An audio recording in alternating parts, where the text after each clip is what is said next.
Y seguimos en la mañana, 7:23, a todo ritmo. Al levantarse, está fresco, 4 muertos. El asesinato que mañana u hoy puede tocar a la puerta de su casa. La inflación para esta tarde puede ser del 40% y volverían los patacones. Caos financiero, dólar a 9 pesos, es lo que se dice en la City. Confiscaciones de tipo comunista a todas las cuentas bancarias. Congelamiento de sueldos, saqueos para el mediodía. Eso es lo que se comenta para hoy. Otro muerto nos informan y seguimos a todo ritmo acompañándolo en este día mientras se levanta y nosotros lo informamos con el mejor panorama de noticias que usted no necesita pero consume para enfurecer, para quemarse los nervios y estallar en un hartazgo que lo lleva a la depresión y a la furia. 7:24, adelante entonces con toda la información de lo que pasa en este país de mierda.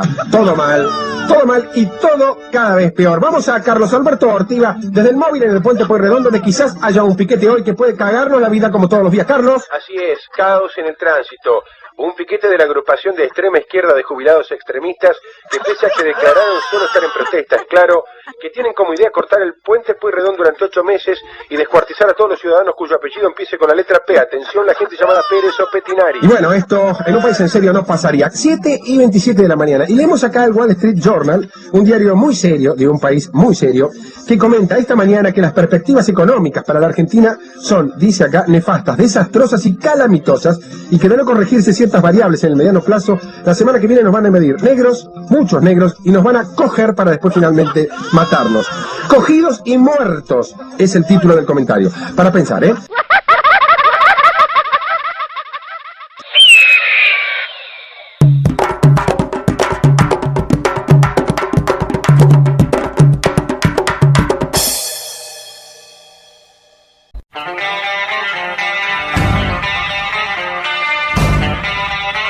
Restrinjan su venta de grano solo a lo necesario. Mucha tropa riendo en las calles, con sus muecas rotas cromadas, y por las carreteras valladas escuchas caer tus lágrimas. Las cacerolas y las mujeres de los barrios los sacan de la rúa. Los gringos la vamos a coger a la Cristina. Le pido por favor que no desabastezcan más la mesa de los argentinos. Nunca desabastecimos ni lo volveremos a hacer. No piensen que nos van a convertir en otra Cuba. Si son castristas, que se vayan con Chávez. Acá no queremos al castrismo ni a Chávez. ¡Viva la libertad, viva el campo, carajo! Nuestro amo juega al esclavo. Esta tierra que es una herida que se abre todos los días a pura muerte, a todo gramo. Violencia es mentir. Como las peores etapas del 55 y el 76 salen como comandos civiles o grupos de tarea a agredir a aquellos que no piensan como ellos en forma vergonzosa. Pero yo no puedo creer que un expresidente diga tantas pelotudeces. Vamos a prender fuego al país, junto con el gobierno. Vamos a matar a todos los montaneros del gobierno. La Cristina, el Kirchner, todo. Formidables guerreros en jeans, los titanes del orden viril, que botines esperan ganar si nunca un perro mira el cielo.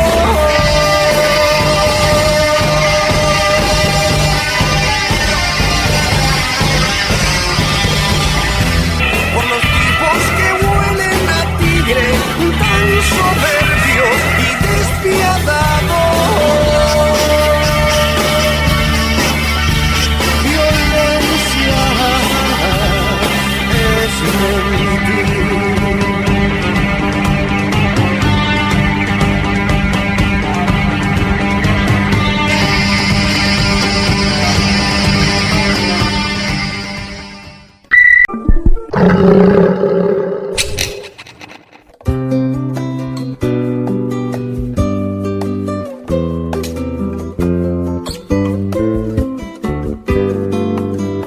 Si pienso en algo para decir, si pienso en alguien por quien vivir, si casi nada se tiene en pie y este segundo ya se nos fue, si en la mirada dura un fulgor atravesando tanto dolor, yo canto versos de mi sentir y los condeno a sobrevivir.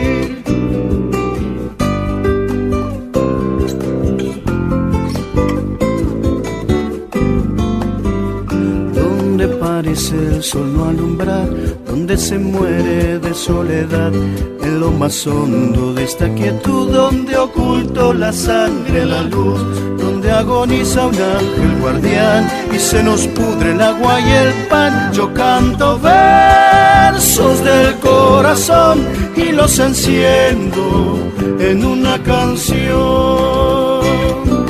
Canto,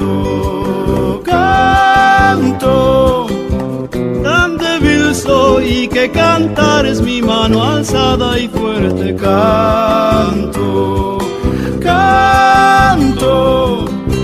no sé más qué hacer en esta tierra incendiada, sino cantar.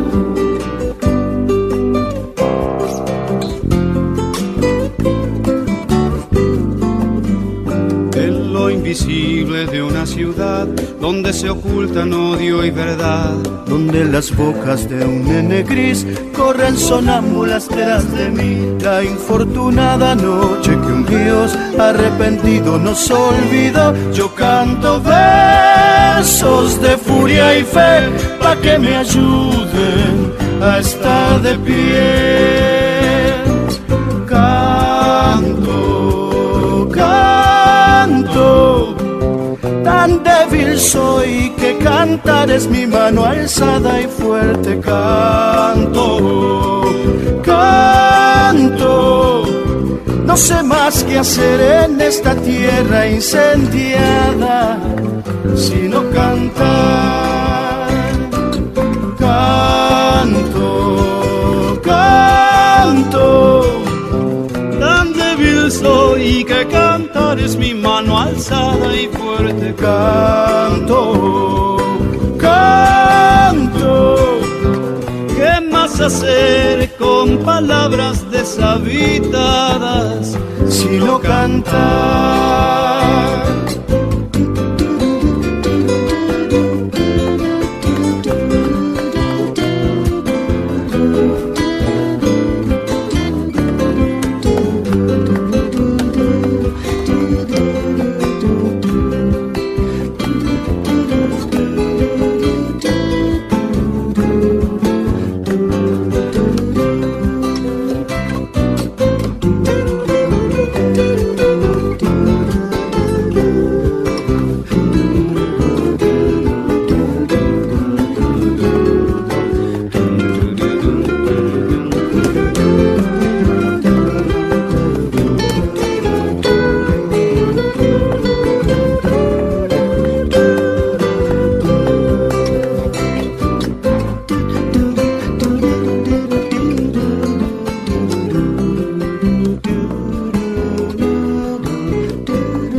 El explorador. Hipótesis y realidad. Julio de 2009. Néstor perdió en la provincia y de Narváez se relame como un dandy triunfador. Junto a su socio amigo que lo llevó a la política, esboza eslogans de antaño y entre el cinismo y la hipocresía, todos los medios amigos, enemigos acérrimos del gobierno kirchnerista, festejan sin tapujos una esperanza de volver a la tranquilidad de los 90, donde todo vale para los amigos y la gente compra lo que se le vende. Haciendo ruido, lobby, bombardeo comunicacional, etc., con lo que resulta más sensible a esos históricamente omnipresentes monopolios.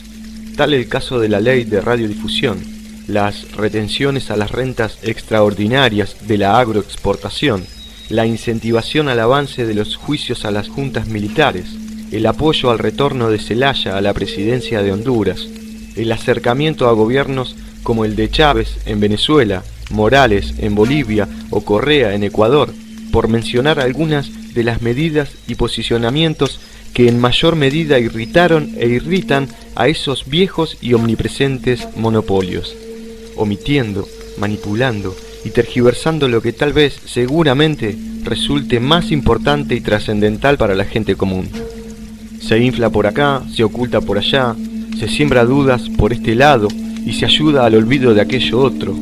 Todo es un show nefasto y el despliegue cínico de supuestos caballeros reconocidos por la sociedad arma y desarma la opinión pública como si una marioneta que ya solo se limita a escuchar y repetir. De Narváez por acá, por allá y por todos lados. Mauricio es un divino y Gabriela es una chica muy simpática. ¡Vamos con el PRO! Repiten a coro bastante más que el 90% de los periodistas ocupados en una obsecuencia obscena de la que la historia misma no los dejará escapar. Néstor cayó, replican junto a insultos de todo calibre en las sociedades rurales, las iglesias, los grandes grupos concentrados de la comunicación y el empresariado de élite, los militares y federales expulsados, varios de ellos condenados y muchos otros en lista de espera para ser enjuiciados. Aunque lento, muy lento, advierten desde los sectores por siempre más interesados con el enjuiciamiento a los militares asesinos de la última dictadura militar argentina. Mucho se debe al poder judicial que detenta el juez que toque en suerte en la jurisdicción, dependiendo sobre todo de sus ideologías e intereses, que terminarán guiando al fin la orientación y la celeridad de sus acciones. Y mientras tanto la defensa repite su estrategia, todo se tira para adelante, apelaciones, ausencias, enfermedad, acuses por aquí, testigos desaparecidos, gestos temerarios a la población civil que se quiere involucrar un paso más allá y ponerle también ineficacia del gobierno. Sí, vuelven a repetir a coro los más beneficiados con esas declaraciones, mientras los representantes de los sectores más progresistas y de la izquierda, en una creciente gran mayoría, profundizan sus críticas. Este gobierno es una mentira. La mayoría de los culpables por los crímenes de lesa humanidad cometidos durante la dictadura aún no han sido enjuiciados. Este gobierno no quiere avanzar en las causas. Es cómplice de los milicos, sentencian fuera de toda duda. Y todos los interesados en la finalización de las políticas aplicadas por el Poder Ejecutivo de los Kirchner vuelven a aprovecharse de la situación, orientando a la opinión pública a centrarse en las críticas, y más críticas, todas las imaginables, de todos lados, en torno a la ineficiencia del gobierno de los Kirchner y la necesidad de que se vayan cuanto antes, entregando las bancas antes de tiempo y dejando el poder del Estado en manos de otro gobierno. Cobos, Reutemann o Macri presentan como inmejorables ejemplos. Un gobierno nacional, según dicen, menos autoritario, con más vocación de diálogo y acuerdo con los representantes de los pilares de la economía argentina. Nuestros queridísimos productores rurales esgrimen sin cansancio y sacando el pecho a lo toro de campo, no más allá de la segunda estrofa, todos aquellos oradores que, alejados de las casualidades, resultaron en alto porcentaje los candidatos ganadores en la última elección legislativa.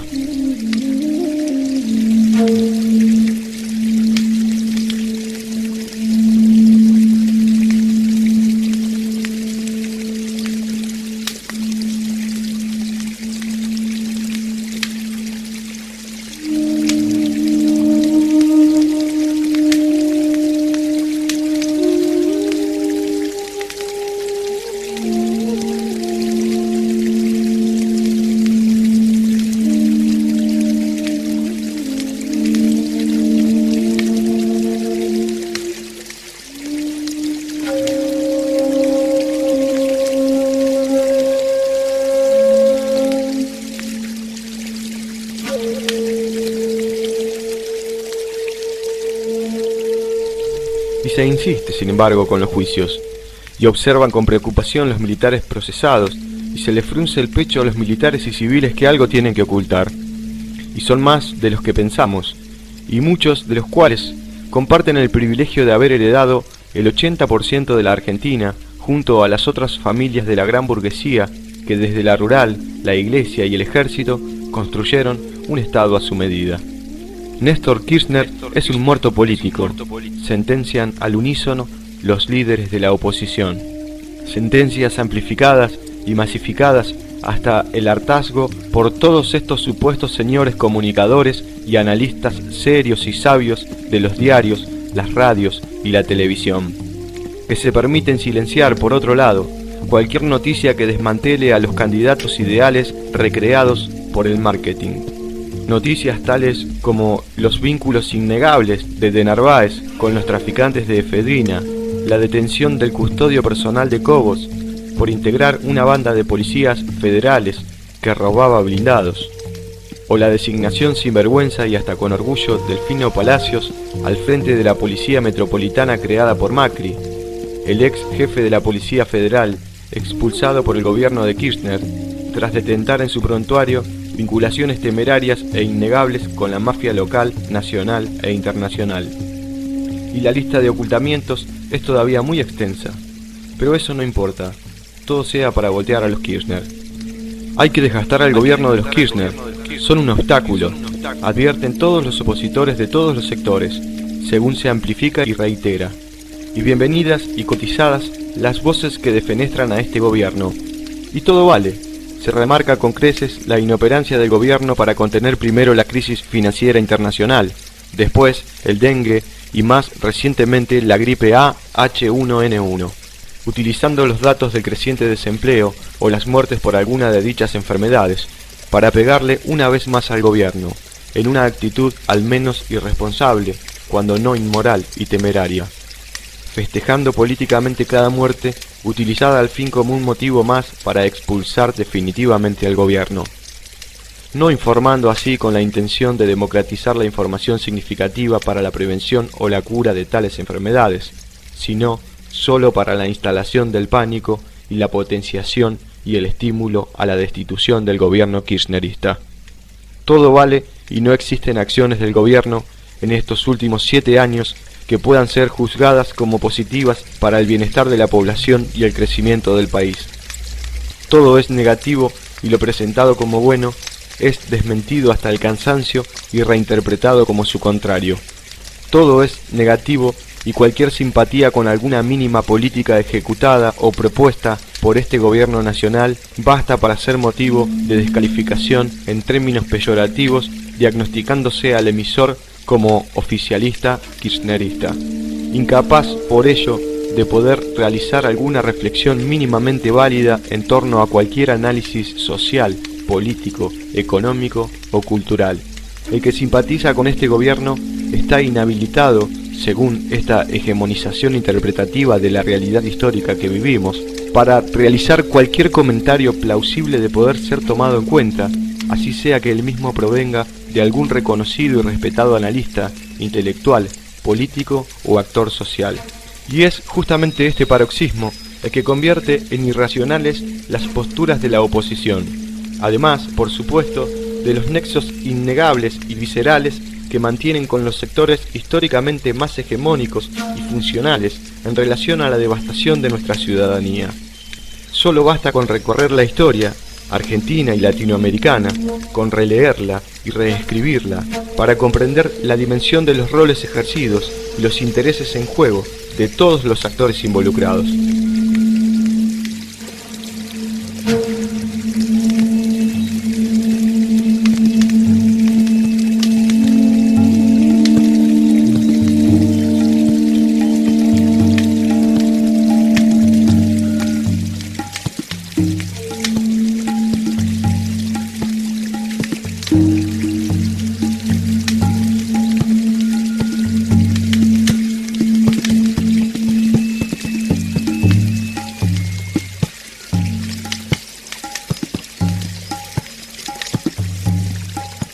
Como sea, espacios progresistas ganan terreno en las cámaras y en los gobiernos de las distintas jurisdicciones.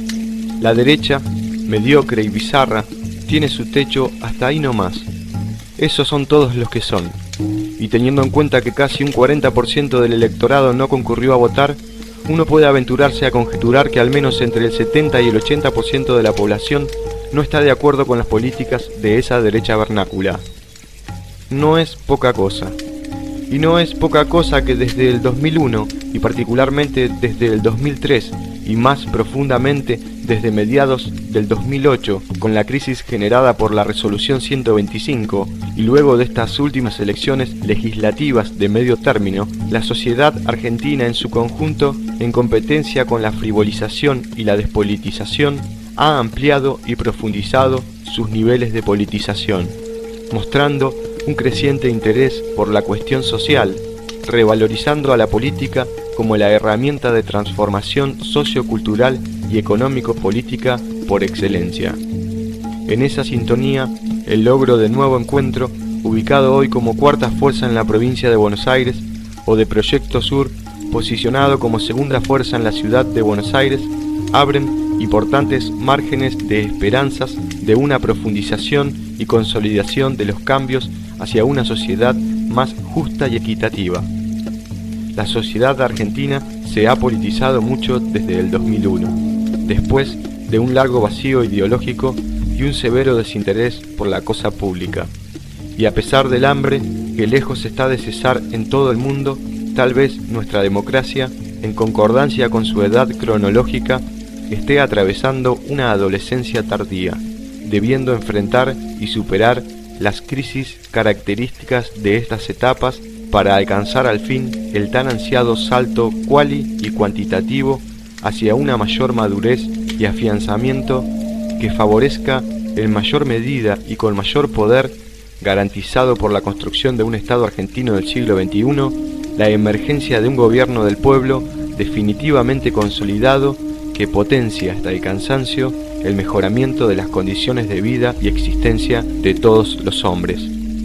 A pesar de la amenaza siempre latente de los que por siempre manejaron al país y al mundo a su antojo y merced, hoy, en muchos lados, resentidos por un gobierno que les resulta irreverente a sus antojos, y a pesar de que, como intenté resaltar en el presente escrito, todos los medios comunicacionales pertenecientes a estos mismos señores manipulan a una gran mayoría en la construcción de una opinión pública de electores a sus medidas, considero asimismo que es mayor el porcentaje de grupos, personas y organizaciones que ya no compra del todo ese subestimante y omnipresente mensaje de superación de la mano del mercado, los empresarios, los por siempre buenos católicos y generales de la patria, junto a los señores estancieros y sus amigos y familias de la alta sociedad. Nos ha llevado muchísimo tiempo, tal vez más del imaginado, pero personalmente creo que hoy en día ya no hay quórum popular para sostener un golpe de Estado como el de Honduras, o una reelección otra vez de un gobierno nacional como el de Menem, hoy de Macri, Cobos, Reutemann o Carrió. Habrá que ver, tal vez me equivoque, pero creo que nos merecemos un salto cualitativo en la historia de nuestra nación, integrada a la de Latinoamérica en su conjunto, hacia una mayor profundización de la democracia. Es tal vez más un deseo que un análisis. Democratizando la democracia, redistribuyendo las riquezas, garantizando la equidad y el acceso a los bienes y servicios esenciales, garantizando los derechos humanos y ciudadanos de acceso a una alimentación adecuada, vivienda digna, agua potable, saneamiento básico, acceso a la salud, a la educación, a la cultura, al trabajo y al salario justo, absolutamente para todos. Son estos los principales derechos que deben empezar a garantizarse para todos y por el bien de todos, incluidos los sectores más favorecidos, para revertir de una vez y para siempre la severa precarización de las condiciones de vida y existencia que en mayor o menor grado las amplias mayorías venimos sufriendo desde hace 500 años, sumergiendo a nuestros pueblos en la violencia de la miseria y la desesperanza, para poder vivir además realmente en un mundo seguro más allá de la custodia privada o los barrios cerrados, en un medio confortable para todos, porque uno se realiza en una sociedad que se realiza. Si la sociedad no se realiza, la realización de algunos no será tampoco plena. Suprarrealizados vivirán asimismo tensionados por varias preocupaciones y amenazas provenientes de la sociedad no realizada, de cuya condición de infrarrealización serán en algún grado responsables, teniendo que definitivamente enfrentarse de un momento a otro con alguna de sus consecuencias inevitables: robo, asalto, secuestro, mendicidad, desigualdad extrema, etc.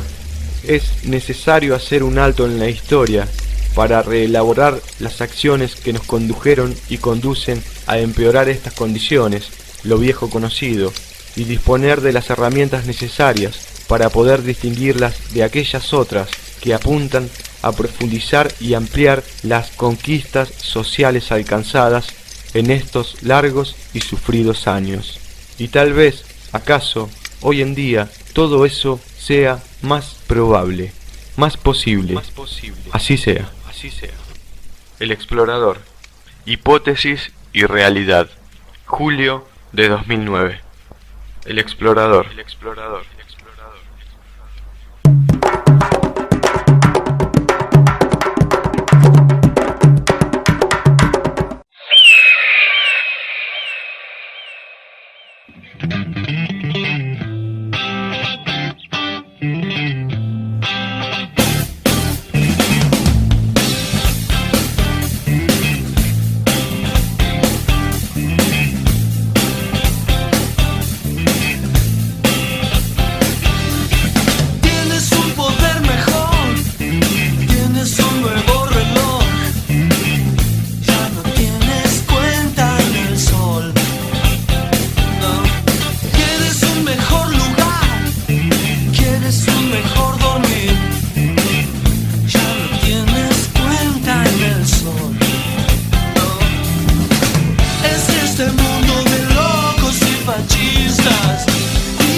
Retrocedan todos, retrocedan o no respondemos por nada.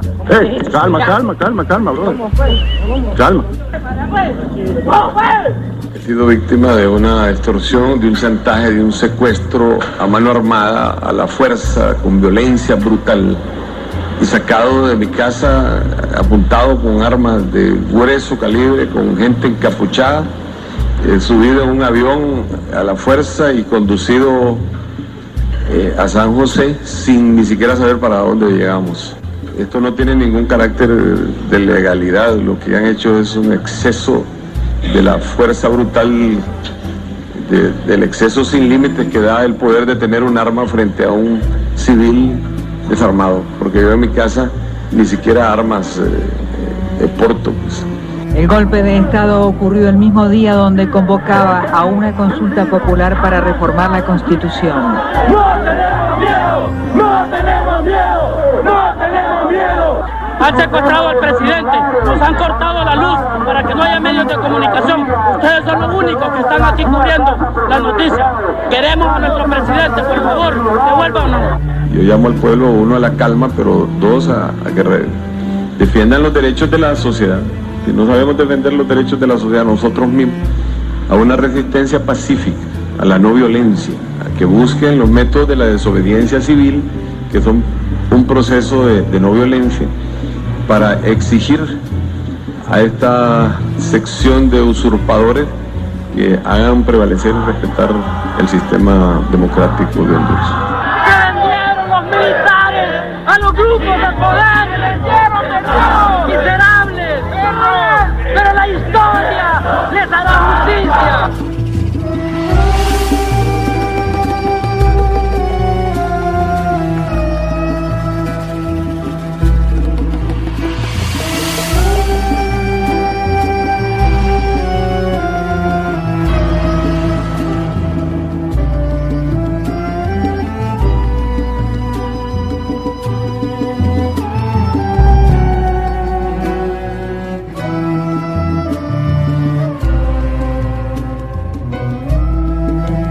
Del lado del golpe está parte de la iglesia, parte del empresariado, sobre todo los empresarios de los medios y exmilitares.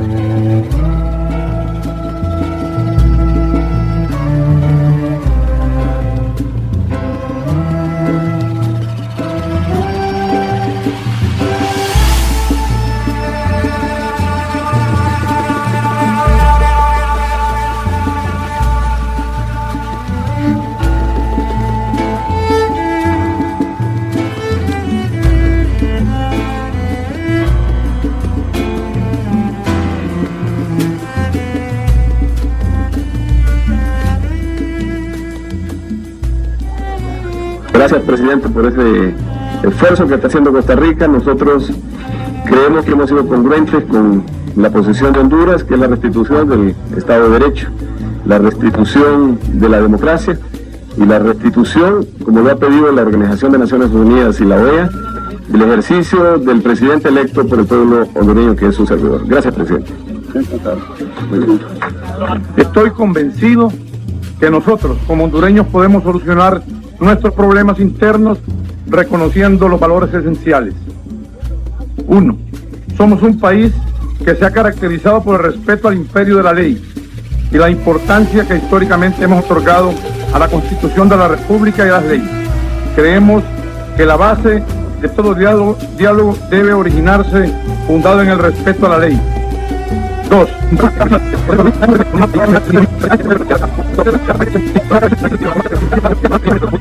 Quiero agradecer infinitamente a usted, señor presidente, una vez más, y agradecerle a toda la prensa nacional e internacional, esperando que nuestras acciones al diálogo continúen siendo guiadas por la fe en Dios y la esperanza de encontrar la paz en nuestra Honduras. Muchísimas gracias. Dios bendiga a Costa Rica. Dios bendiga a Honduras. Buenas tardes.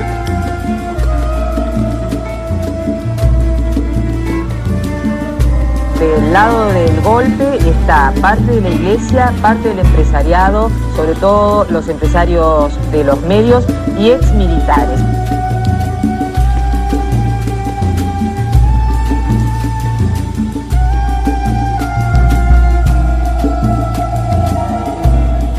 estamos condenando y rechazando la presencia del grupo terrorista ultraderechista Alfa 66 que tiene sede en Miami, porque está presente aquí en territorio hondureño, en Tegucigalpa. Se encuentra en uno de los hoteles de ricos y famosos de este país, junto con Robert Carmona de la Fundación Arcadia, que es otro tipo que ha motivado, ha instigado directamente por los medios de desinformación de nuestro país, ha motivado el golpe de Estado y fue uno de los que levantó una campaña oprobiosa de desprestigio contra el presidente Zelaya, contra todo el proceso de participación que estábamos impulsando en Honduras. Y también, ¿verdad? Sabemos que está involucrado Otto Reich. Recordemos que Alfa 66, Otto Reich y este señor Robert Carmona operan junto con Posada Carriles y son reconocidos terroristas, incluso confesos, por ejemplo, de haber volado un avión donde se iban más de 70 atletas cubanos y cubanas. Nosotros sabemos que estos tipos están aquí en nuestro país para asesorar a la ultraderecha, fascista, golpista y a los sectores más reaccionarios conservadores, y sabemos que están con sus colegas del 316, ¿verdad? Que sabemos que uno de los que lo tiene aquí es Billy Joya Amendola, ¿verdad? Uno de los bastiones del Escuadrón de la Muerte 316, que incluso fue alumno del Batallón 601 de Argentina, y luego el alumno predilecto de la Central de Inteligencia Americana, Billy Joya, responsable de desapariciones forzadas y de tortura contra jóvenes en nuestro país.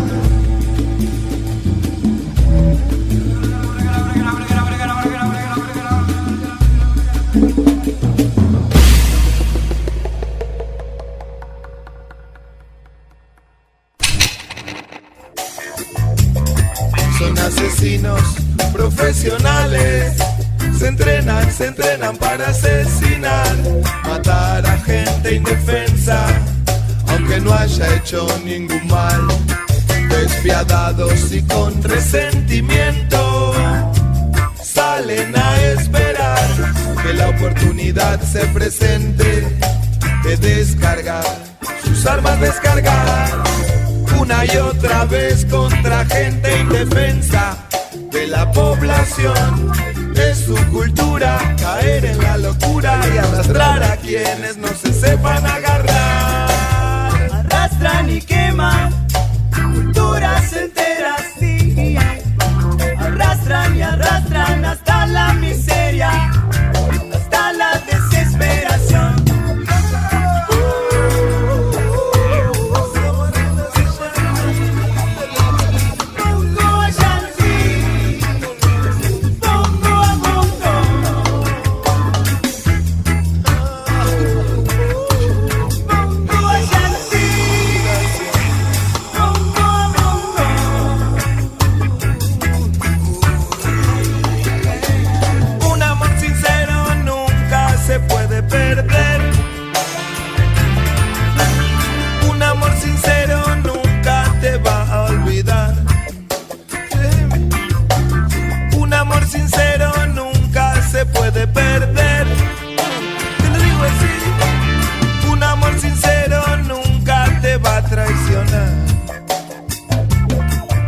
Asesinos profesionales, se entrenan para asesinar, matar a gente indefensa, aunque no haya hecho ningún mal, despiadados y con resentimiento, salen a esperar que la oportunidad se presente de descargar sus armas una y otra vez contra gente indefensa de la población. Es su cultura caer en la locura y arrastrar a quienes no se sepan agarrar. Hey, ya no me dejará caer, ya no me deja nunca más, no, ya no me deja dejar de caiga, no, ya no me deja.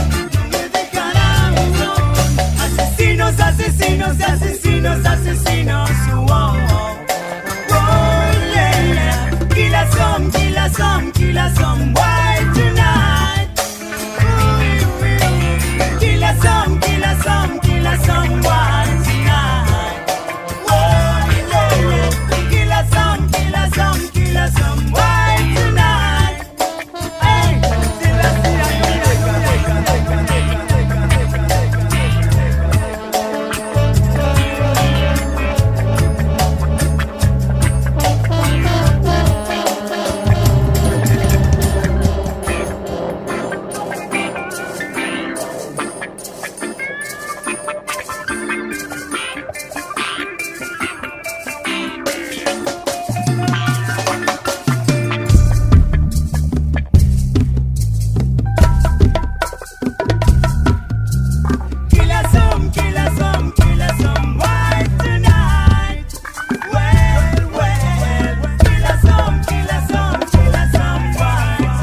La carta al mundo del historietista Alan MacDonald. En Honduras, hacer dibujo político es contar chistes. Nuestro país es surrealista, y ya lo era desde antes de salir en las portadas y en las pantallas plasma del mundo. Pero fue preciso que se suscitara esta experiencia cavernaria para que se supiera que un ojo sangrante puede alojarse en la macana de un gendarme, y que el preguntar al pueblo sobre si apoyás algo o no para escribir una página de cambios puede provocar destierro, detenciones, muertes, represión, aislamiento, porque en sus mentes cuadradas de petulencia occidental el pueblo no está preparado para pensar, y la democracia no puede cometer la absurda irresponsabilidad de conferirle un espacio de decisiones. O que, por ejemplo, muchos hondureños estén defendiendo la Constitución en las calles con su indignación y su sangre encharcada en las avenidas pavimentadas de verde olivo, y en los televisores nacionales aparezcan las lágrimas negras del rímel descolorido de Verónica Castro en los novelones mexicanos, porque es más interesante el drama del celuloide que el drama humano, y que algunos intelectuales bonitos se pasen las horas discutiendo sobre la tragedia griega sin importarles la tragedia nacional, y los viejos, jubilados de la nostalgia, pierden sus últimos días jugando cartas de azar sin importarles que la patria está perdida, atravesada por un rey de corazones, y los jóvenes light se pasean en los malls, tristes por la muerte del rey blanco y negro del pop. Mirás al país, te introducís al país, y como Henrik Bergson, sentís que te engolfás en un barco alucinante, que no distinguís el maridaje defectuoso en la geometría arquitectónica de los diseñadores burgueses entre un edificio de una red hotelera de prestigio internacional y la otredad, configurada con un trazo inigualable de miseria como el zaguán en que se esconden todas las porquerías de una sociedad que mira en la pobreza un defecto y en el pobre un estorbo urbano. Aquí, donde la vida está en manos de la voluntad del otro y la pobreza en el bolsillo ignominioso de unos cuantos ricos. Este mapa hondo de desigualdades es el tema de mi trabajo. Eterno retorno de Nietzsche a la desigualdad y la vuelta de la desigualdad en una vieja callejuela de Tegucigalpa, marcada por los grafitis de las jóvenes generaciones que por primera vez saben que el mundo cabe en sus manos y no en Google, y la utopía en el compromiso permanente. Esta bendita juventud que acometió contra las estupideces de una vieja generación que nos legó una guerra risible de fútbol, golpes de estado y militares con medallas como minas andantes, y en la algidez senil esta locura de golpe como una forma de decirse a sí mismos que todavía pueden jugar la partida de ajedrez final, mientras la violencia militar pone en jaque mate nuestro futuro. La voluntad de poder, mal asimilada desde Schopenhauer como germen de la locura actual, pero sobre todo una vida y una eterna representación de personajes que no se cansan de jugar el mismo papel de voraces aves de rapiñas. Por todo ello, la vida ha perdido valor y la dignidad es una broma macabra que solo cabe en el espíritu de lo que estamos enfermos de realidad. La solidaridad mundial que he recibido me ha conmovido, como también la indiferencia y la burla de la prensa local, que está armada de razones de desprestigio y artilugios para llamarle caricia a lo que sin lugar a dudas fue un golpe. Fui detenido, ¿qué importa? Unas 5 horas no más. Otros compañeros han sido heridos, otros muertos, y la mayoría silenciada por la amenaza y el secuestro. Esto es un Estado agrediendo al individuo, al legítimo bien supremo de las constituciones burguesas, que a veces recurren a las armas para recordarnos que somos personas solamente, y que ellos trazan geométricamente la medida de nuestros silencios. Tegucigalpa, la vieja, bella putía, trazada por la lógica superlativa de la sobrevivencia diaria, con puentes llenos de lodo como recuerdo aún de los huracanes, las calles destartaladas, los voceadores de periódicos, las vendedoras de ropa usada que desafían la lógica del libre mercado, los vendedores de CD pirateados que gritan que ya tienen el último de Michael Jackson.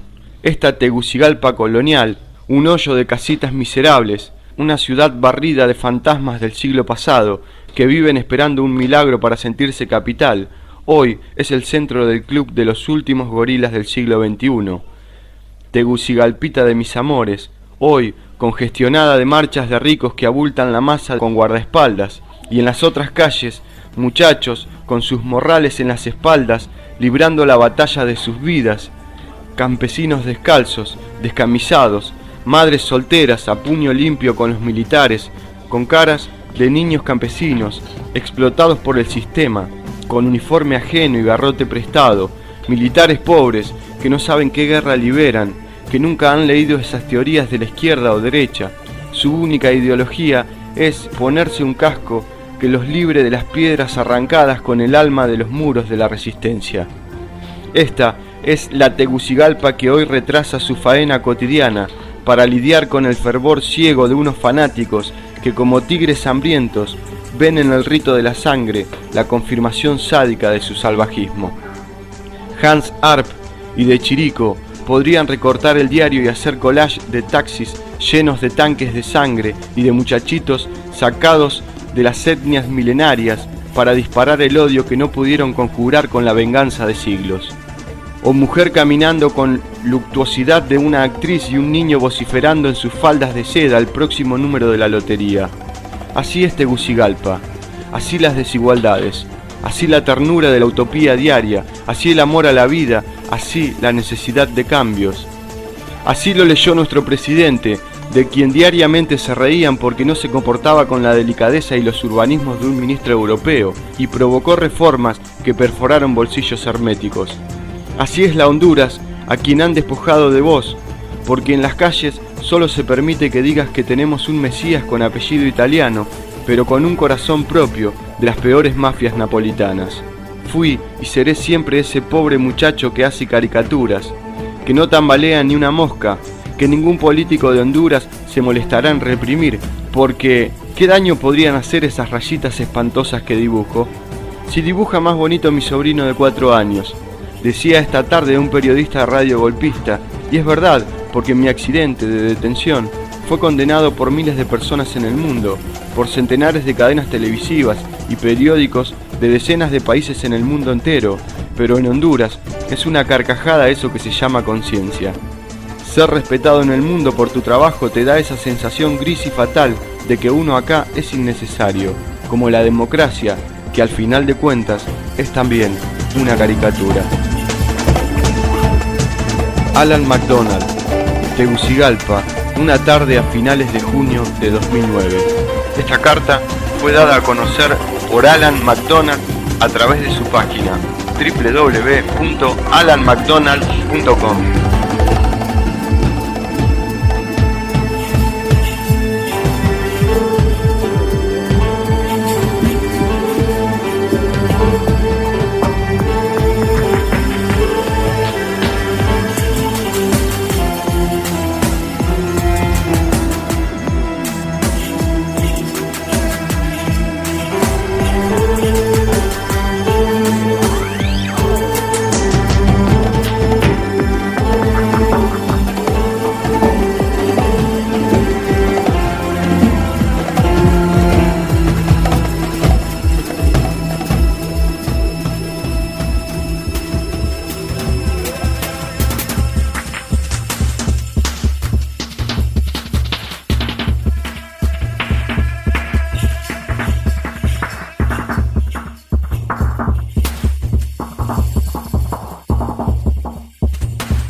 Estás escuchando retazos de lo cotidiano.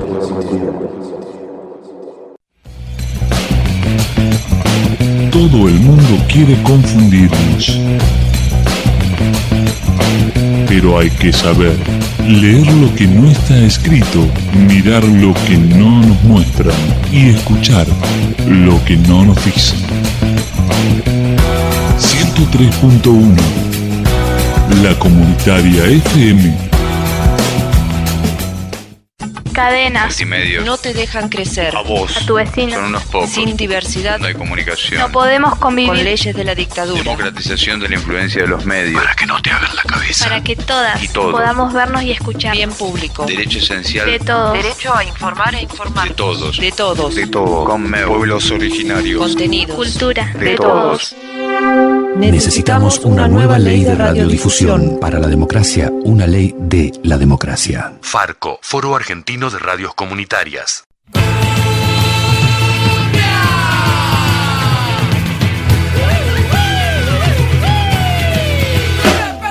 Esta decadencia que te pesa hasta los pies. El camino está borroso y el futuro ya lo ves. Las noches son amargas, extrañas maneras que atacan las almas del mundo está al revés. Los niños son mutantes, están libres y tan locos. Perforan sus cuerpos, se pintan la piel. Hombres hablando que saben la verdad. Ideas que se pierden en viento y humedad.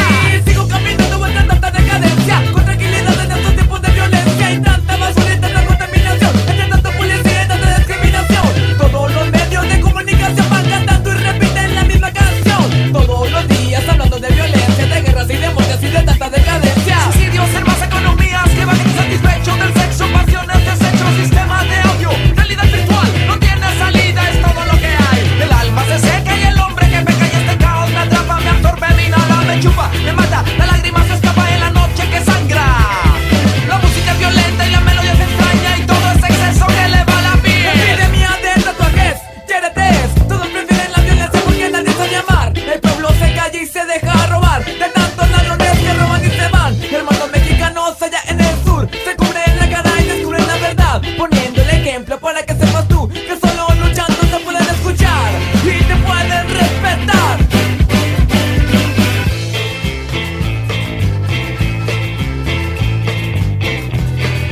quiero saber tu opinión sobre un par de cosas.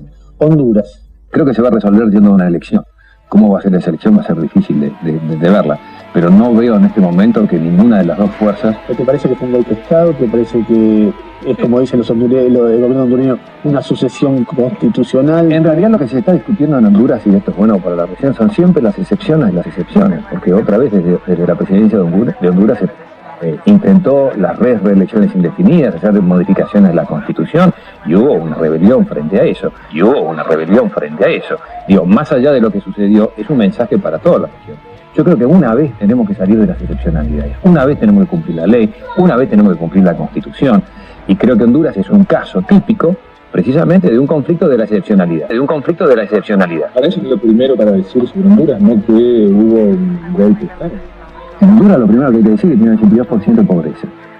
Y lo segundo es que ese golpe de Estado tiene un argumento que yo no lo comparto, pero cuando vos mirás la secuencia de las cosas, es que el gobierno que fue afectado por esa condición estaba una vez más tratando de modificar la Constitución. Francisco, es peligroso ese razonamiento, porque yo estoy seguro, desmentime si me equivoco, que vos debés pensar sobre Chávez algo bastante parecido al diagnóstico que tenés sobre Zelaya.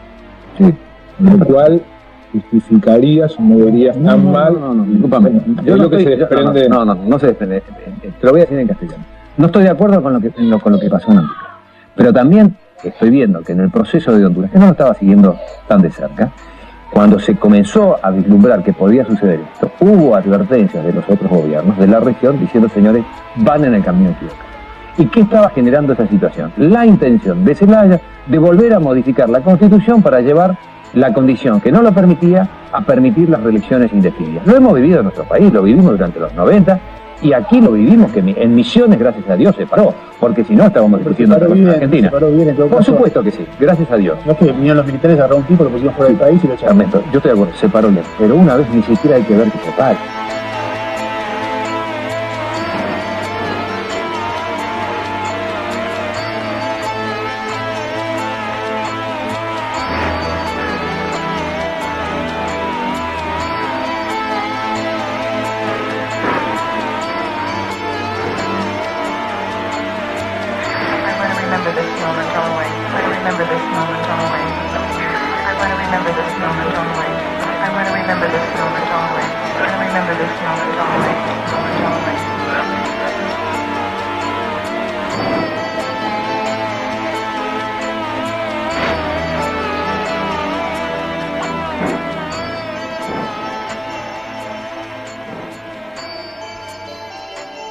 En un restaurante, por ejemplo, y hablo en contra del gobierno algo, y automáticamente hacen así, a ver si está el mozo, a ver si te van a escuchar. Yo he vivido esa época, es terrible, es terrible. Pero ahora no ocurre eso.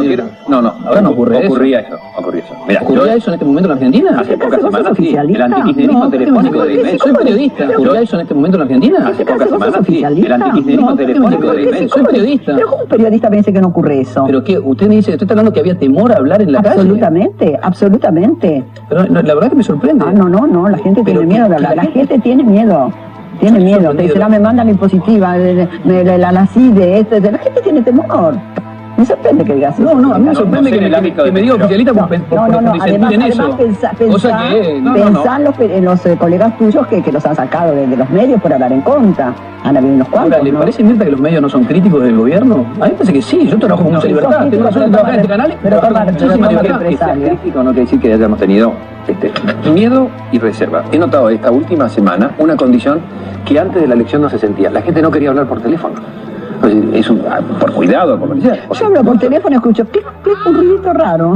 Muchas personas. Bueno, que usted quiere decir oficialistas somos los que lo hemos denunciado reiteradas veces. Desde que nos sentamos acá estás defendiendo todo. No estoy defendiendo todo. Me sorprende, verdad. Me sorprende. Bueno, no te enojes. Yo leo, no me enojo. Leo la realidad. Mi trabajo como periodista es leer la realidad de la mejor manera posible, de manera honesta, y trato de vertirlo de esa manera. Pero ahora no pasa por ser oficialista o no. Pregúntale a Macri, un jefe de gobierno que nunca lo han recibido. Es una vergüenza. Perdón, pero mira qué interesante. ¿Y a quién recibió Macri? ¿Macri habló con la oposición? Pero ¿Se reúne con la oposición? ¿Macri recibe a la fuerza de la oposición? Es una jefa de Estado, Eso sí. Está bien, pero yo no eso sí.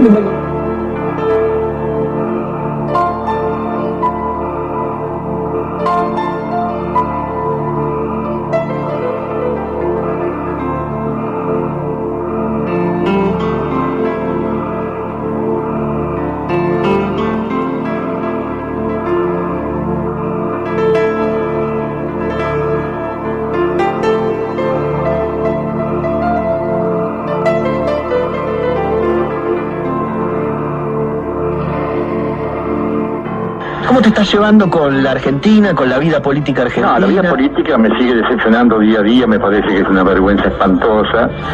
Los candidatos políticos son todos un acto de sacios, incultos, mentirosos, y traidores, para decirlo con todas las letras del mundo, ¿sabes? Sí. Y lo tengo que decir siempre lo mismo, porque además no salgo de mis 13, yo no soy peronista, no lo fui nunca, no lo seré jamás, pero por primera vez siento que ha habido alguien que hizo una política relativamente sensata y más o menos coherente en la Argentina. ¿A quién te referís? Al matrimonio Kirchner, al que tanto defenestran y permanentemente la mala fe. La gente quiere convencerse y convencerme de que Macri, de Narváez, Solá, Michetti son políticos. No son políticos, no han hecho política en su puta vida. Y han cometido actos terribles porque no han hecho nada, solamente revelan una profunda incultura, llamándole Día de la Bandera el 9 de julio, o llamándole a Borges y José Luis, ¿me entendés? Que son paparruchadas, si vos querés, pero indican una total y absoluta despreocupación por un pensamiento adulto y más o menos reflexivo. Mirá, es un tipo de centro-izquierda, centro-derecha, es un tipo neoliberalote, mirá, neoconservador, neoliberal, centro-izquierda, centro-derecha, no existe, son de derecha, punto. Pero yo te pregunto, si Macri tuviera algún proyecto relativo a la ciudad que fuera positivo, tampoco lo podemos criticar antes de verlo. No, es que ya lo he visto, querido mío, ha desalojado lugares absolutamente incomprensibles, ha cagado un palo a la gente, con ese grupo que tiene de patos vicas vestidos de negro, y está haciendo un negocio inmobiliario por donde hay un pedacito. Pero ¿de qué estamos hablando? Ya estuvieron todos ellos. Yo ya voté a los radicales un montón de veces. Ya los voté, ya sé dónde están, dónde les aprieta. Lo primero que hacen es borrar los compromisos con el codo. Fíjate la vergüenza espantosa que ha hecho cara de hormiguero de Cobos en el Congreso. Votá como te parece, lo cual me parece bien, pero renunciá y andate. Este tipo sacó votos por el matrimonio Kirchner. Y además, nadie votó a Cobos. Una cosa que vos lo sabés mejor que nadie. Además de todo eso, hay una cosa que se llama, que se perdió y que forma parte del ser humano, con el cual hay que vivir como un traje y que sirve para estar vivo y parado, que es dignidad. El problema está en que ninguna crítica parece ser constructiva, ¿no? Cuando en realidad me parece lo ideal, cuando uno critica, tratar de encontrar la solución a partir de esta Pero crítica. ¿cuál sería el ejemplo que yo tengo como ciudadano de críticas constructivas? ¿Leíste en algún momento de los últimos 4 o 5 meses que yo estoy acá en Argentina alguna crítica al gobierno constructiva? No. Porque hoy por hoy es fundamental tener medios que estén a tu favor para ser político, sea quien sea, digamos, es lo que sucede simplemente. Claro, pero imagínate, si vos tenés en el firmamento mediático, no solamente porque lo leo, tenés solamente de vez en cuando Página 12 que hace algunas apuestas más o menos sensatas o certeras a la labor del gobierno, el resto es absolutamente en contra. Me da mucha pena, porque veo todos los días, hay una parte del periodismo, de los medios, de las televisoras de aire y de cable, que son absolutamente una vacuidad asombrosa y absolutamente desinformativas, coherentes con la capacidad real de hacer daño, porque cometen grandes injusticias. La pregunta que me hago es muy sencilla. Todos los pecados del mundo, ¿no hay nada, absolutamente nada que rescatar de los 6 años de los Kirchner? ¿Nada hay?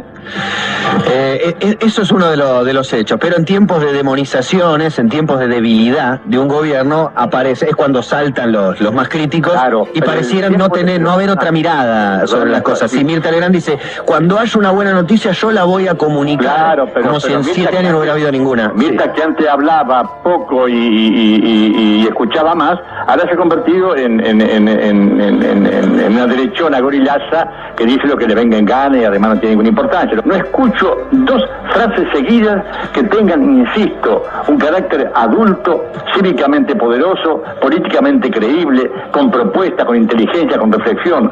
Son todos tiros al aire, alguno va a caer, naturalmente.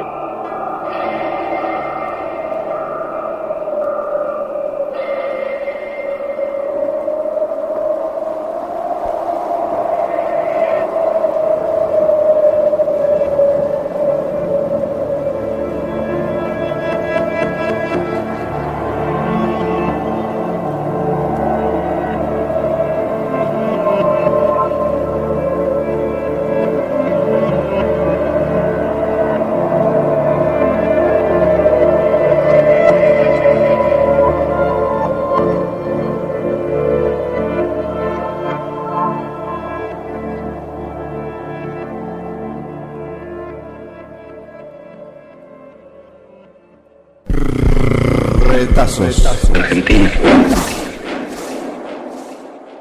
Hay que salir a pelear, hay que salir a luchar, hay que volver a encontrar todas las cosas divinas, defender el lugar. Tienes que hacerte valer, no sos un trapo de piso. Hoy elegís un país, puedes cambiar este gris, ahora no lo haces más. Es el momento, mi amor, es un momento crucial. Hay que salir al sol.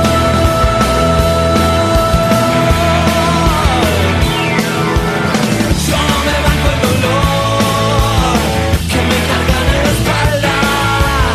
Despiértense de una vez y no me hagan a mí sentir lo que no se bancan. Conéctense de una vez y van a ver que es posible. Despiértense de una vez, algo hay que volver a hacer en este puto lugar. Alguna vez en la vida, amor, vamos a volver a hablar. Hay que volver a empezar, hay que volver a soñar, hay que volver a sentir que no se puede vivir sin esa boca de sal.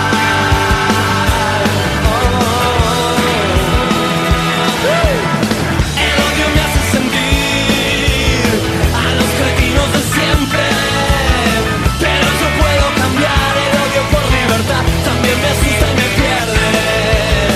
Hay que salir a pelear, hay que salir a luchar, hay que volver a encontrar todas las cosas divinas, defender el lugar, el lugar.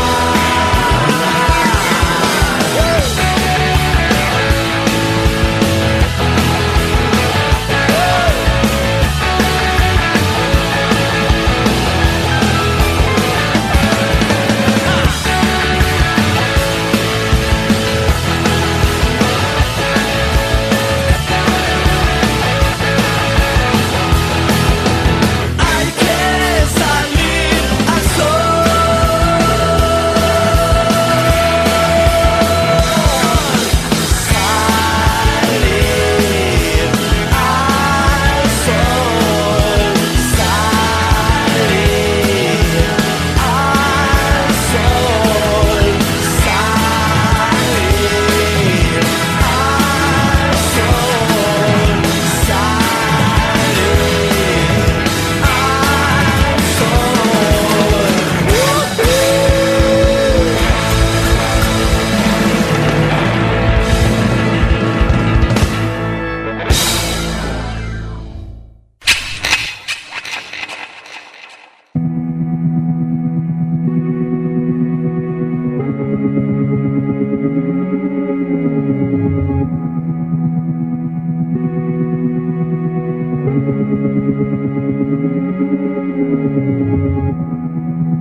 Alicia Bárcena, secretaria ejecutiva de la CEPAL. Las economías de América Central y de México son altamente dependientes de lo que pasa en Estados Unidos.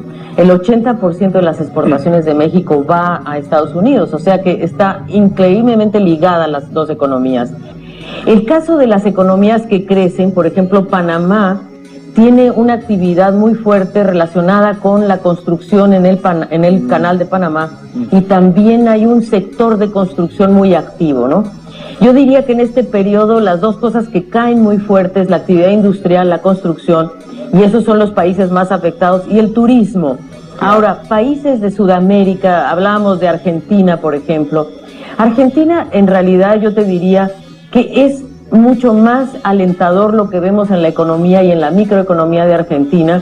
Desde el 2003 al 2008, Argentina ha tenido un comportamiento muy positivo, y en realidad lo que a Argentina sí le ha pasado es que ha habido una fuga de capitales muy fuerte, muy relacionado con el ámbito político, debo decir, pero su actividad industrial se vio muy fuertemente impulsada en los últimos periodos, que no es lo mismo que en otros casos, ¿no? Ya. Y el dinamismo de Sudamérica tiene que ver con China, ¿no?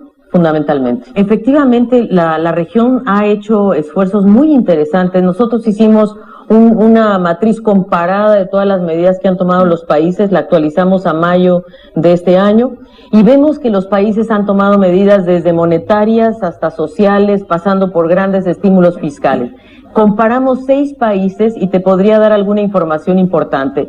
Argentina, por ejemplo, el costo de las medidas de implementación es del 6% del PIB, Brasil, fíjate, del 8.5%, Chile del 3%, Colombia del 2.5%, México del 2%, 2 punto y tantos por ciento, y Perú también. Y estos paquetes incorporan medidas de gran importancia de gasto fiscal, sobre todo de gasto público, para incentivar la obra pública, el empleo y el área social. Fíjate, por ejemplo, que Brasil es un país que ha invertido en el área social en forma muy importante. En primer lugar, tiene un seguro de desempleo muy potente que ha prácticamente cubierto el 1.3% de sus desempleados. Ese es un área que le preocupa mucho a la CEPAL, y te lo digo por qué. Después de la deuda de los 80s, hicimos un análisis y vimos que la región, para recuperarse en materia económica, tarda 12 años y en materia social tardó 24 años. Entonces, la pérdida de empleo, el combate a la pobreza, creemos que es uno de los temas centrales, y los países se están concentrando en estos temas. México, Brasil, Argentina, Chile, están invirtiendo fuertes cantidades en estos sectores. Alicia Bárcena, secretaria ejecutiva de la CEPAL.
Política fiscal expansiva.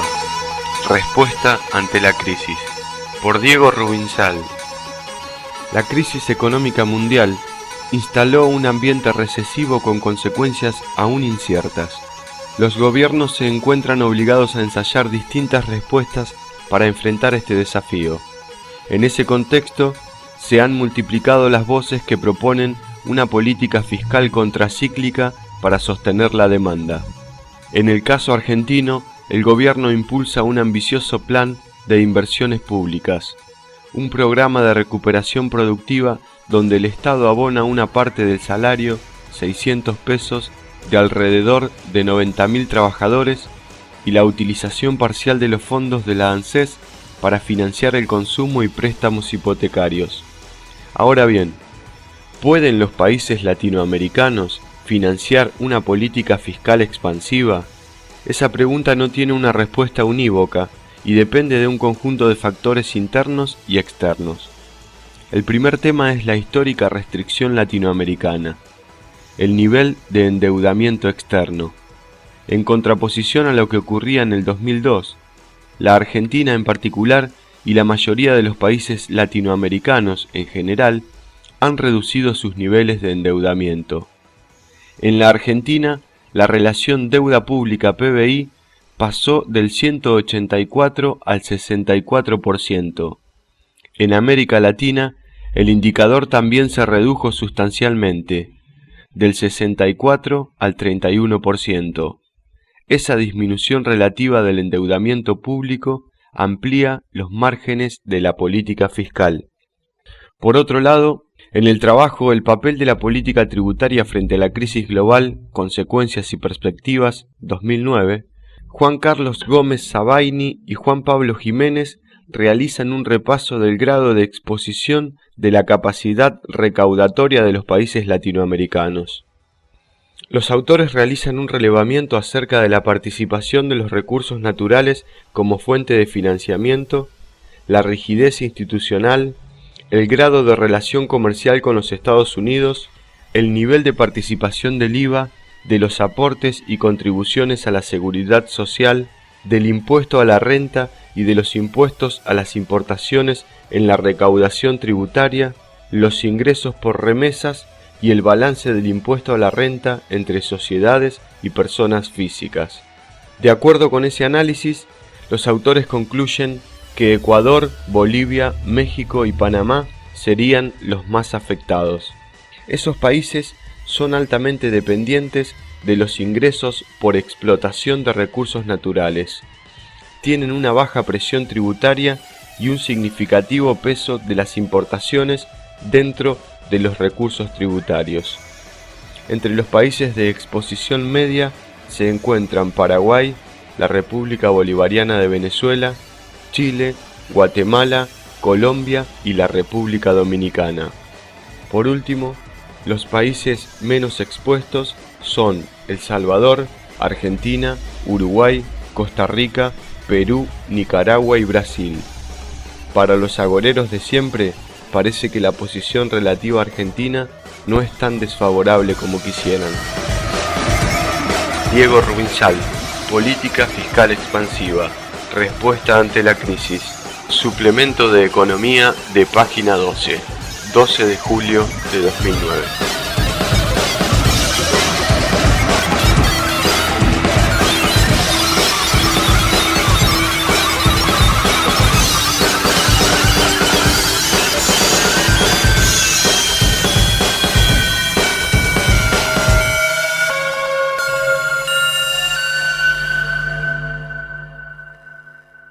Solo basta con saber leer, por difícil que parezca.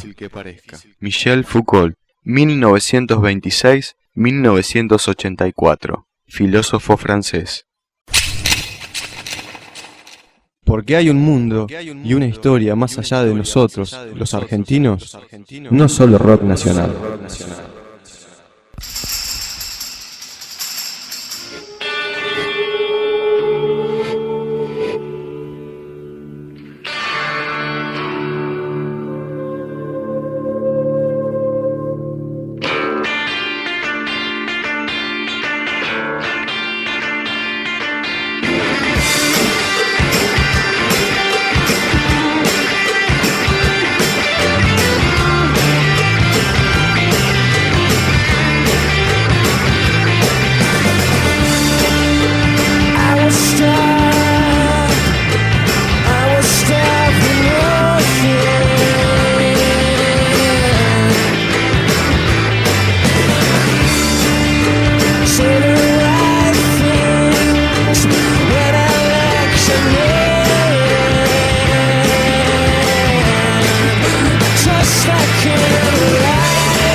Paul Virilio.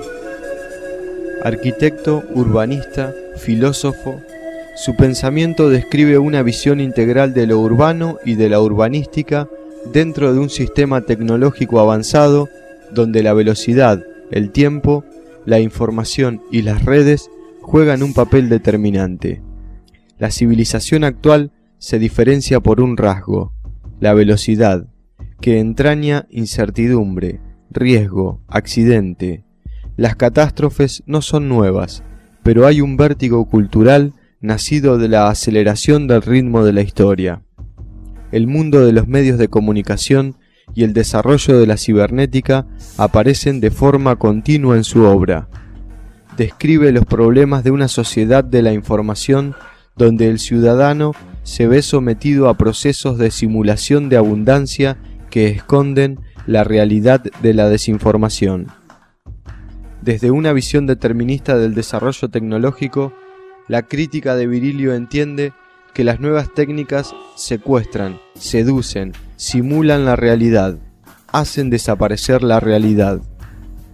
Para Virilio, la primera de las seducciones de la tecnología es la velocidad, la capacidad de romper lo previsible, como instrumento de control y dominación, pero también de riesgo, de precipitación hacia un nuevo desorden mundial, porque parar significa morir. El vértigo de la aceleración hace que la información conocida no coincida con la realidad sobrevenida, porque la realidad va más rápido que la información. Por ello, controlar la tecnología, la velocidad del cambio, es controlar la sociedad, el espacio y la información. Las guerras por el control han conocido el desarrollo de la bomba atómica, la bomba genética y más tarde, según el pensador francés, la bomba informática, que desde una visión pesimista enuncia como el anticipo de la nueva Babel en un mundo atemorizado por el narcotráfico informatizado, el terrorismo, las armas inteligentes. La crítica ácida de Virilio, que contrastó con radicalidad durante los años de literatura tecnocéntrica complaciente, ha cobrado actualidad tras el 11 de septiembre de 2001 y de las guerras preventivas.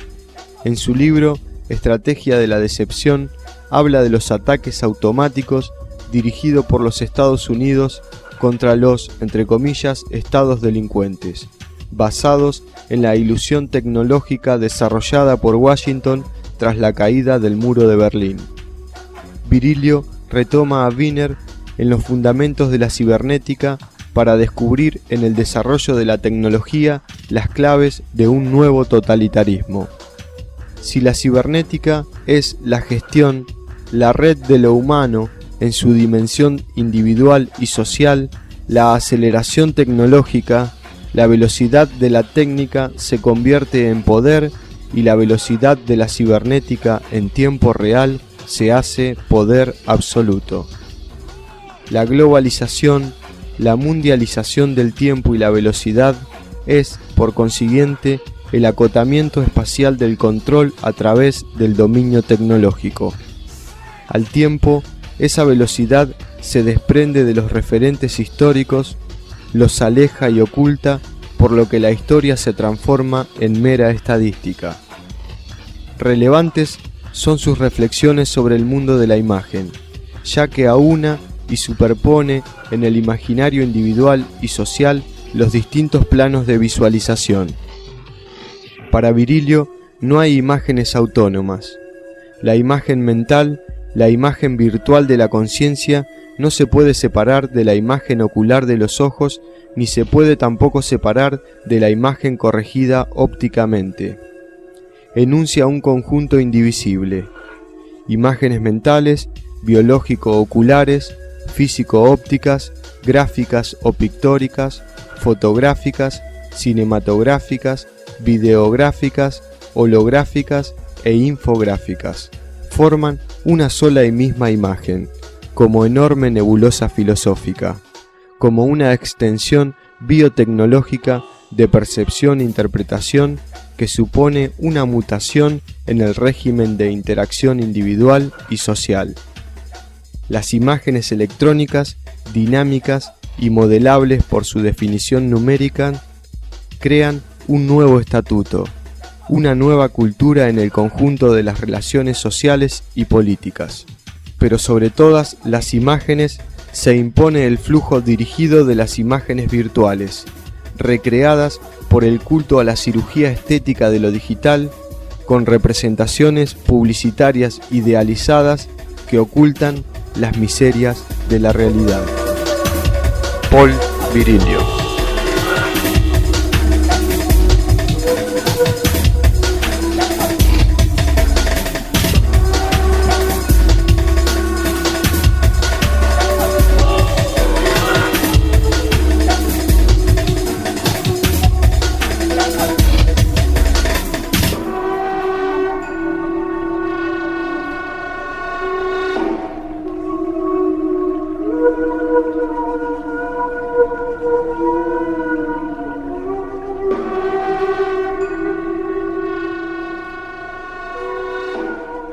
Je ne suis pas persuadé de ce qu'il faut entendre par une vocation, et je serais bien embarrassé de dire quand tout a commencé pour moi. J'ai passé une enfance, et je dirais même une petite enfance, qui était toute pleine de curiosités exotiques. Et probablement c'est à l'âge de 6 ans, quand j'ai reçu en cadeau de mon père une estampe japonaise, que pour la première fois m'apparut ce que pouvait être une société, une culture différente de la nôtre.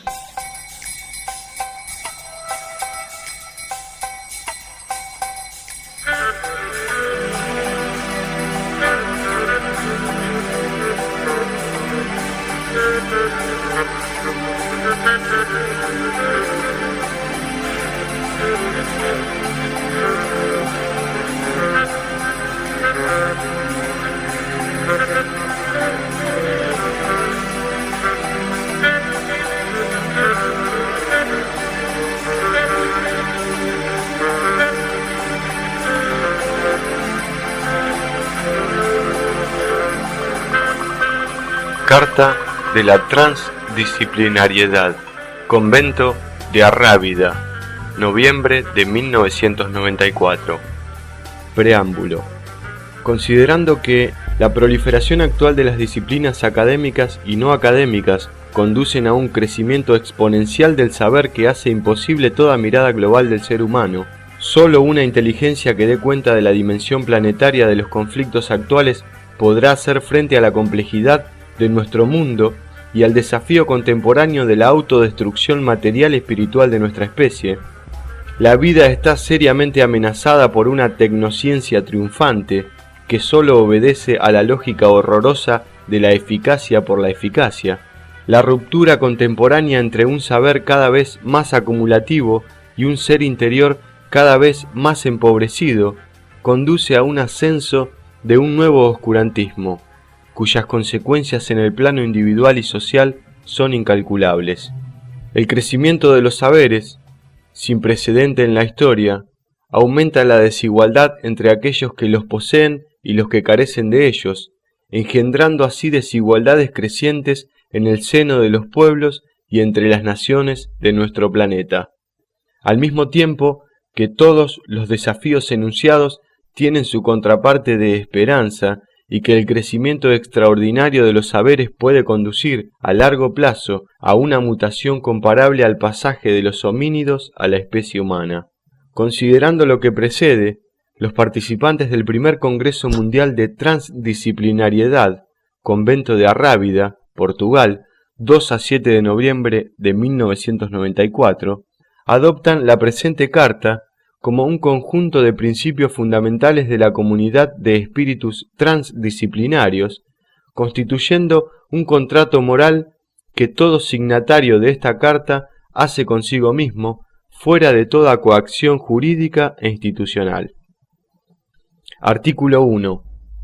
Toda tentativa de reducir al ser humano a una definición y de disolverlo en estructuras formales, cualesquiera que sean, es incompatible con la visión transdisciplinaria. Artículo 2. El reconocimiento de la existencia de diferentes niveles de realidad, regidos por diferentes lógicas, es inherente a la actitud transdisciplinaria. Toda tentativa de reducir la realidad a un solo nivel, regido por una única lógica, no se sitúa en el campo de la transdisciplinariedad. Artículo 3. La transdisciplinariedad es complementaria al enfoque disciplinario. Hace emerger de la confrontación de las disciplinas nuevos datos que las articulan entre sí y nos ofrece una nueva visión de la naturaleza y de la realidad. La transdisciplinariedad no busca el dominio de muchas disciplinas, sino la apertura de todas las disciplinas a aquellas que las atraviesan y las trascienden. Artículo 4. La clave de la bóveda de la transdisciplinariedad reside en la unificación semántica y operativa de las acepciones a través y más allá de las disciplinas. Ello presupone una racionalidad abierta a través de una nueva mirada sobre la relatividad de las nociones de definición y objetividad. El formalismo excesivo, la absolutización de la objetividad que comporta la exclusión del sujeto, conducen al empobrecimiento. Artículo 5. La visión transdisciplinaria es decididamente abierta en la medida que ella trasciende el dominio de las ciencias exactas por su diálogo y su reconciliación no solamente con las ciencias humanas, sino también con el arte, la literatura, la poesía y la experiencia interior. Artículo 6. En relación a la interdisciplinariedad y a la multidisciplinariedad, la transdisciplinariedad es multireferencial y multidimensional. Tomando en cuenta las concepciones de tiempo y de historia, la transdisciplinariedad no excluye la existencia de un horizonte transhistórico. Artículo 7. La transdisciplinariedad no constituye una nueva religión, ni una nueva filosofía, ni una nueva metafísica, ni una ciencia de las ciencias. Artículo 8. La dignidad del ser humano es también de orden cósmico y planetario. La operación del ser humano sobre la Tierra es una de las etapas de la historia del universo. El reconocimiento de la Tierra como patria es uno de los imperativos de la transdisciplinariedad. Todo ser humano tiene derecho a una nacionalidad, pero a título de habitante de la Tierra, él es al mismo tiempo un ser transnacional. El reconocimiento por el derecho internacional de la doble pertenencia a una nación y a la Tierra constituye uno de los objetivos de la investigación transdisciplinaria. Artículo 9. La transdisciplinariedad conduce a una actitud abierta hacia los mitos y las religiones y hacia quienes los respeten en un espíritu transdisciplinario.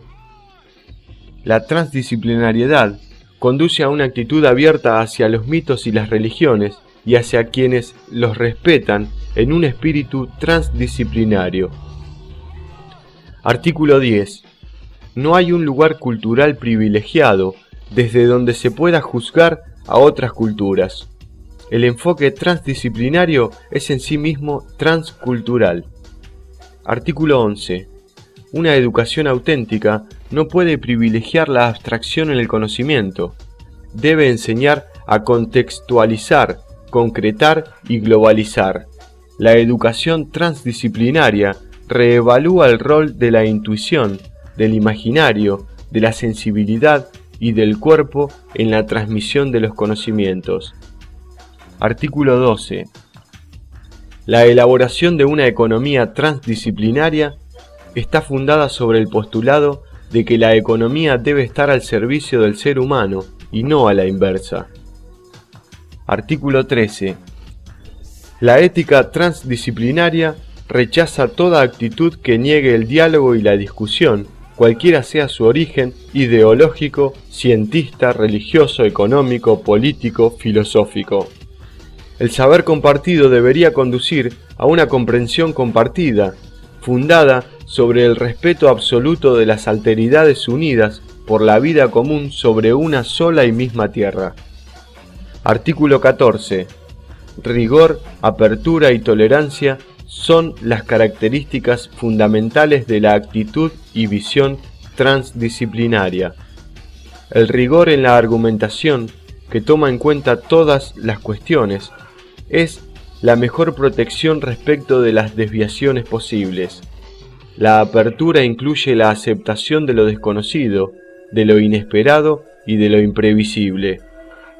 La tolerancia es el reconocimiento del derecho a las ideas y verdades contrarias a las nuestras. Artículo final. La presente Carta de la Transdisciplinariedad es adoptada por los participantes del primer Congreso de la Transdisciplinariedad, no valiéndose de ninguna otra autoridad que aquella de su obra y su actividad. De acuerdo a los procedimientos que serán definidos de acuerdo con los espíritus transdisciplinarios de todos los países, la Carta está abierta a la firma de todo ser humano interesado por las medidas progresivas del orden nacional, internacional y transnacional para la aplicación de sus artículos en la vida.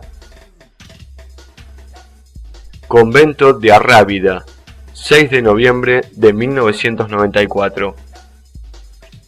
José Anes, André Astier, Jean Bastien, René Berger, François Bianchi, Gerard Blumen, Lais Brandini, Jorge Brito, Jacqueline Cohen Morel, Michel Camus, Antonio Castelbranco, Costín Casabán, Laura Serrato, Oliver Costa de Beauregard, Maurice Cuquiud, Aviratán D'Ambrosio, Manuel da Costa Lobo, Adriana Dalcin, Nicola Dalla Porta, Robert de Viugrande, Mark Williams de Bono, Isabel María de Carvalho Vieira, Giuseppe Del Re, Javier de Mesone, Michel Duclos, Gilbert Durand, Ruth Escobar, María Fernández, Raquel González, George Gelfond, Gil Harvick de Freitas, José Harvick de Freitas, Eishi Hattori,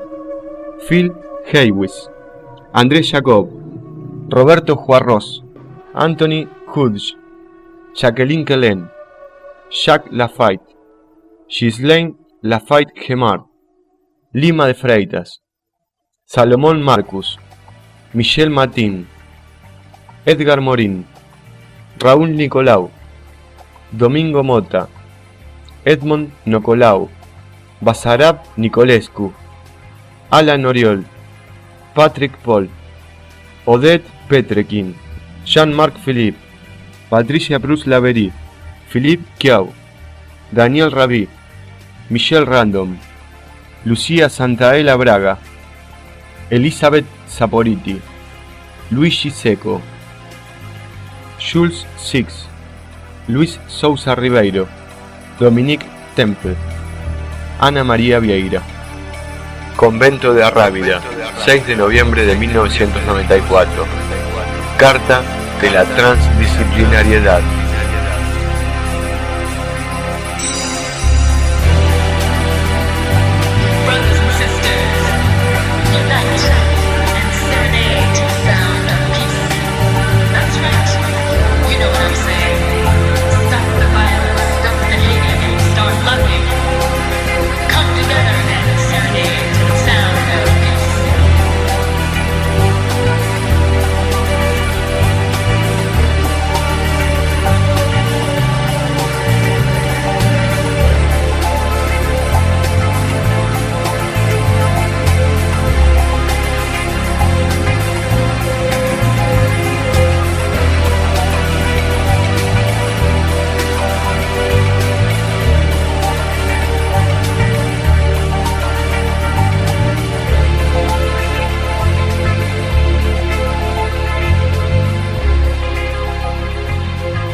El explorador. Flashes sinápticos recorriendo las interacciones neurálgicas de la comunidad. Aperturas libertarias a las expresiones de los sujetos y sus organizaciones sociales. Un aire fresco entró por la ventana y cuando ya nadie lo esperaba, los espíritus que aún no habían perecido se descubrieron con ciertos reflejos, con ciertos impulsos vitales que ahogaban los dolores en atisbos intermitentes de esperanzas. Resquebrajadas esperanzas que titilantes en los pozos más oscuros de esta desgraciada Latinoamérica dieron su empuje a la luz naciente de un sol tibio que parecía asomar. 3 décadas de miseria espantosa no son poca cosa.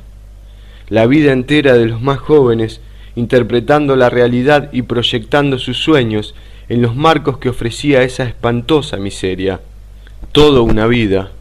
¿Desde qué parámetros entregarle entonces proyecciones dignas a todas esas nuevas generaciones?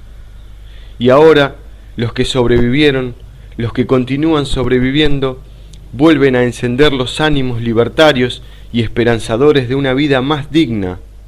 Un nuevo tejido se reconstruye desde las hilachas y a sabiendas de la catástrofe de la que parece emergerse y las inconmensurables acciones que urgen aplicarse para reconstruir a las sociedades devastadas por el desempleo, la usura, la explotación y el despiste más burdo. A pesar del abismo que nos separa de la dignidad, hay hombres nuevos que sobreviviendo supieron levantar la cabeza, mirar de frente, alimentarse al menos con lo necesario y estimular el compromiso y la activación de otras nuevas sensibilizaciones humanas que, recuperando sueños de mejoramiento de las condiciones de vida y existencia integral de las mayorías, apuestan todo el tiempo a reconstruir aquellos viejos lazos rotos de solidaridad y cooperación en esa ansiada y tan urgente necesidad de reconstrucción sociocomunitaria y económico-política. Los mismos cómplices del empobrecimiento de esas grandes mayorías durante 3 décadas siguen estando, y muy vivitos y coleando, no resignaron ni un centímetro su afán egoísta de apropiarse de todas las riquezas posibles. Aún así, esas grandes mayorías devastadas parecen estar más implicadas, comprendiendo con crecientes detalles. El explorador, a comienzos del siglo XXI, sin fecha, sin otras referencias.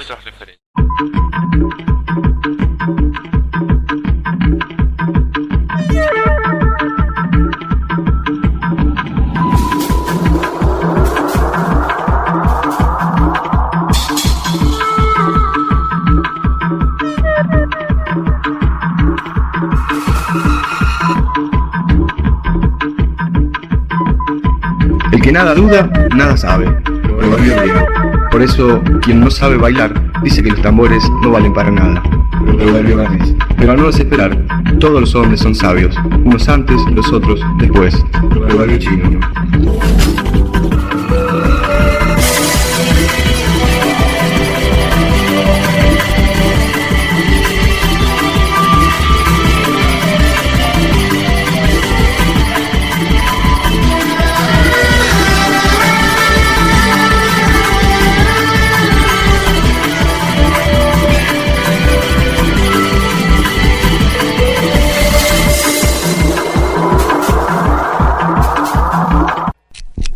Esto fue Retazos.